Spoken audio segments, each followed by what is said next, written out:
Aujourd'hui, je vais te parler de tes choix de vie. Attention à tes choix. Il faut savoir que la vie en elle-même est une question de choix. Donc, si tu en es là aujourd'hui, quand tu vois ta vie aujourd'hui, c'est le résultat des choix que tu as pu faire tout au long de ta vie. La vie est une question de choix. À travers tes choix, tu pourras réussir ou tu pourras échouer ta vie.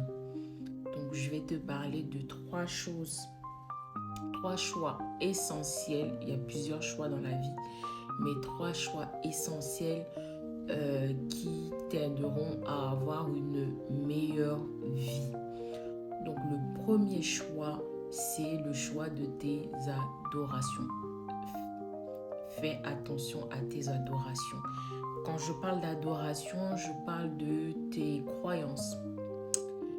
En qui tu crois? Qui est ton Dieu? Si tu en as un, est-ce que tu en as un dans ta vie déjà?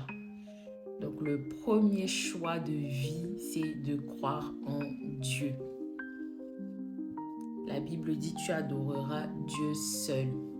Est-ce que tu crois en Dieu? C'est le premier choix. Donc c'est la question est-ce que tu dois te poser si tu es chrétien ou pas. Donc fais attention à tes adorations. Tu ne peux pas vivre sans croire en Dieu. C'est vrai, il y en a qui ne croient pas en Dieu, mais tu ne peux pas vivre sans croire en Dieu. Il est important de croire en Dieu. Premier choix important dans la vie d'un homme. Deuxième choix, c'est le choix de tes orientations de vie. Donc, quand je parle d'orientation de vie, je parle de tes fréquentations, comment tu choisis tes amis, qui sont tes amis, avec qui tu marches, en qui tu te confies, d'accord? La Bible dit que les mauvaises compagnies corrompent les bonnes mœurs. Donc, qui sont tes amis? Est-ce qu'ils ont un impact négatif sur ta vie? Est-ce qu'ils influencent négativement ta vie? Est-ce que quand tu marches avec eux, en fait, tu as l'impression, tu peux avoir l'impression, mais est-ce que tu évolues ou ce sont des amis qui te font, en fait, regresser, en fait, tout simplement? Est-ce que tes amis sont des personnes sur qui tu peux compter? Est-ce que ce sont des amis qui te poussent à faire des dépenses inutiles? Des amis du genre, allons en week-end par-ci, allons en week-end par-là. Qui sont tes amis en fait? Est-ce que tes amis te font monter ou te font descendre? Donc, fais attention à ton entourage. Donc, à qui tu te confies, d'accord? On ne se confie pas en tout le monde. La Bible dit dans le livre de Proverbes 3 au verset 5, confie-toi à l'Éternel de tout ton cœur. Donc, à qui tu te confies, on ne raconte pas sa vie à tout le monde. On ne raconte pas sa vie à tout le monde. Donc, fais attention à qui tu te confies. Fais attention avec qui tu marches. Fais attention même par rapport à tes projets de vie, en fait, tout simplement. Donc, deuxième choix, c'est le choix de tes orientations de vie. Ensuite, le dernier choix qui n'est pas le moins important, donc c'est le choix de ton conjoint de vie. Donc, je parle de là, ceux qui veulent se marier, évidemment. Si tu veux te marier, fais attention à la personne que tu veux épouser. On n'épouse pas tout le monde. D'accord? C'est vrai qu'on choisit pour se marier la beauté, mais la beauté seule ne suffit pas pour se marier. Les critères de manière physique ne sont pas les seuls à regarder. Il y a le côté vraiment spirituel, les valeurs, etc. On n'épouse pas tout le monde. Et même quand tu fréquentes quelqu'un, en fait, tu dois déjà remarquer, est-ce que quand tu fréquentes cette personne, tu es heureux ou heureuse ou pas? D'accord? Un mariage n'est pas censé rendre quelqu'un hystérique. Un mariage n'est pas censé donner la tension, la migraine ou l'AVC à quelqu'un. C'est dans le mariage qu'on est heureux. C'est dans le mariage qu'on se rend compte qu'on est béni.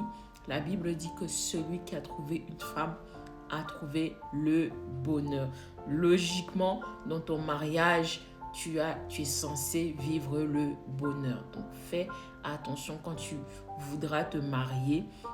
Pour ceux qui ne le sont pas encore, fais attention quand tu voudras te marier, de bien regarder la personne avec qui tu veux partager ta vie, parce qu'en fait, on ne se marie pas, logiquement, on ne se marie pas pour divorcer, on se marie pour la vie. Donc, fais attention, prends le temps d'observer, regarde, mets les bases dès le début, communiquer, etc.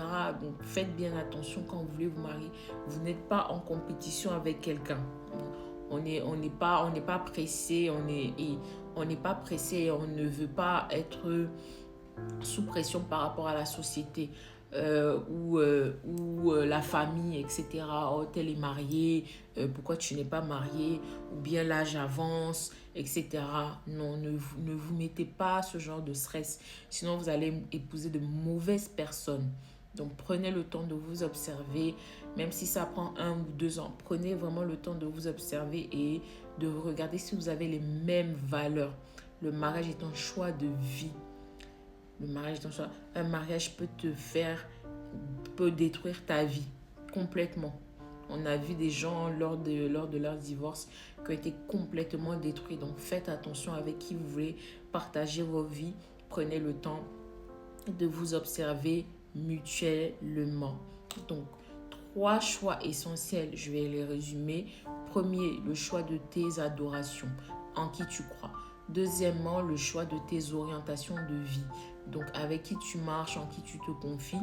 Et troisièmement, le choix de ton conjoint de vie. Donc, faites bien attention. Ces 3 choix sont hyper importants.